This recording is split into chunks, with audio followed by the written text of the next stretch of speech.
Batgirl's official new look has been released for her new HBO film, and I want to talk about it.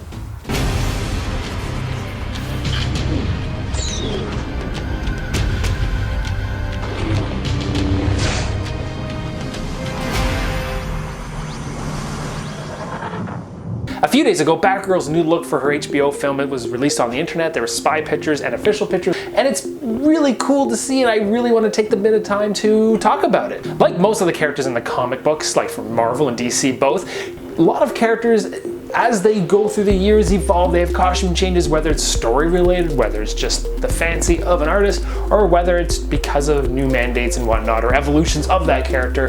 And Batgirl is definitely no stranger, basically from her 1960s version all the way to today.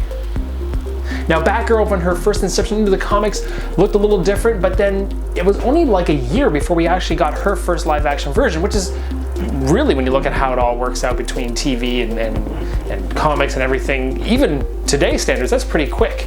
But she had a very distinct look from the comics with Yvonne Craig's Batgirl. She had a very purple outfit. It really blended into the aesthetic of the 1960s Batman, and really, that was my first introduction to Batgirl. And I thought it turned out pretty cool for what it was. And what's neat is we always go back to this version, no matter what happens in the comics. They always put purple in them, or purple and yellow.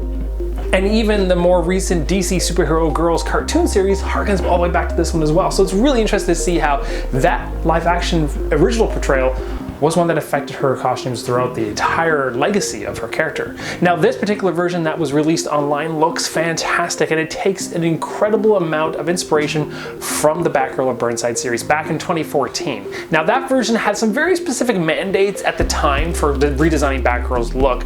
She's 21 years old, she's gonna basically be making something out of her own closet, and they really attributed to that very street level look that was designed by Cameron Stewart and Babatar, and really, it looked great. It was, from what I've heard, my daughter included, really enjoyed that version of Batgirl. It had specific mandates to not make it a skin-tight spandex suit that she had been wearing back and forth over the years, especially her super armored, sleek New 52 version. This was a huge departure from that.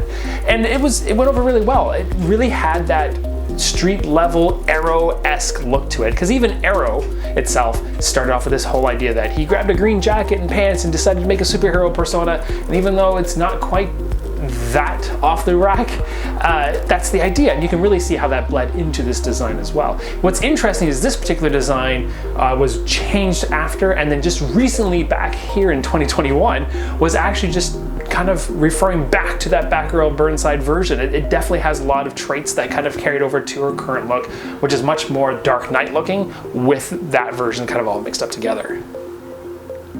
Now, the film version looks pretty interesting. She definitely has a very homemade look to it. There is a jacket and pants, both purple. The bat emblem actually looks like it's stitched on as opposed to being some sort of rubber emblem, and you have a zipper up the top. Now, one thing to really note about the pants, yeah, everything has these extra seams and padding everywhere around it, but the pants specifically, if you zoom in, the pockets have like it has pockets, and it has like the little jean style little mini pocket there too, so really giving that aspect that it's from off the shelf. We don't know the story details yet. We don't really know why she's doing this or why she's wearing this. What we do know is that she is Commissioner Gordon's daughter, which is the Commissioner Gordon from the Justice League movies, and she's with, of course, the 1989 Batman, so we don't know really how those things are going together yet, but it's definitely looking like this version that we've seen so far is supposed to be like something she's assembled or brought together herself. Now, the cowl is really interesting because it obviously doesn't look off the shelf and has a really cool rib tattoo to it. I think that's really cool.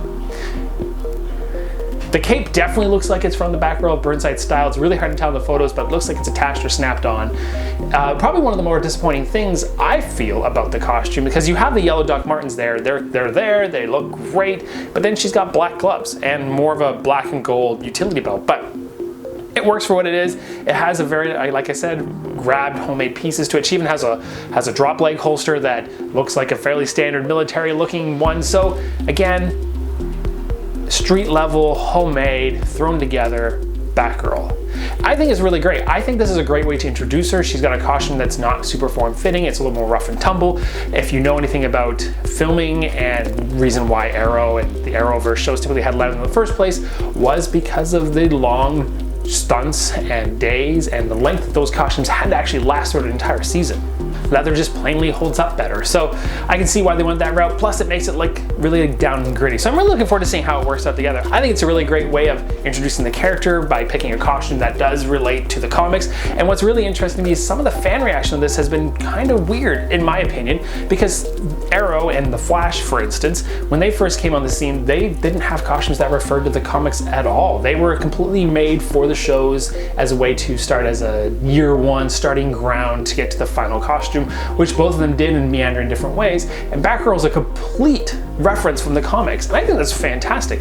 Really, out of maybe a handful of costumes that we've seen, it's pretty accurate, pretty authentic to that version. So I don't know what the problems are, why people automatically they want a different version. Guys, we're gonna get lots of different versions. If Batgirl does really well and she gets a sequel, or maybe by the end of the movie, who knows, she might have other options or other versions. Come on guys, she's a Batman type of hero. They get Arctic wear and everything like that. So they're gonna have more costume changes. Typically per movie they get costume changes. So I wouldn't hold your breath that this is her only version of the costume she'll ever have, but possibly for this movie, that is the one that she's gonna have. But I'm really interested to hear what you guys think. Do you like this version of the costume? Do you like that they used the Batgirl of Burnside version? Would you prefer a different version? The Yvonne Craig version is a little outdated, but would you more like to see something along that lines? I think it's great, but I really want to hear what you guys think. Anyway guys, thank you so much for liking and subscribing to my channel. I look forward to having more videos for you in the future here, but as always, thanks for watching.